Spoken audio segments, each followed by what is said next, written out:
Was the plan to go for the versatile athlete? Was that kind of the blueprint on this class, or just turned out that way? Yeah, not necessarily. It's always a good thing, I think. Yeah. And, you know, when you have players that can play several positions, it's usually a good deal. Desmond's a good example of that. I thought for sure he'd be a safety.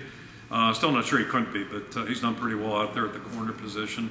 So, you know, anytime you have a guy that can do those kinds of things, I'm not sure he couldn't run the ball pretty effectively, too, for us as well. So, yeah, I think those are good attributes, and, you know, the growth potential of players, the versatility of players, and, you know, I mean, if you look at us historically, a lot of our best defensive linemen were linebackers initially.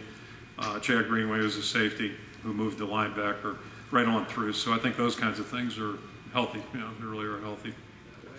Again, I've said before, you know, we're not opposed to taking players my sister would identify as good players. Not that she's not on the payroll right now. Although the way things are growing, you know, I might think about that actually. But she just told me the obvious, and I really don't need that right now. So, you know, we're looking at guys that we just think have the versatility, the growth potential, etc. And a lot of that will be determined probably how things go this spring. You know, we'll have a better grip on where our team's at the end of April, so we can better assess maybe where our needs are, and then, you know, try to place the prospects accordingly.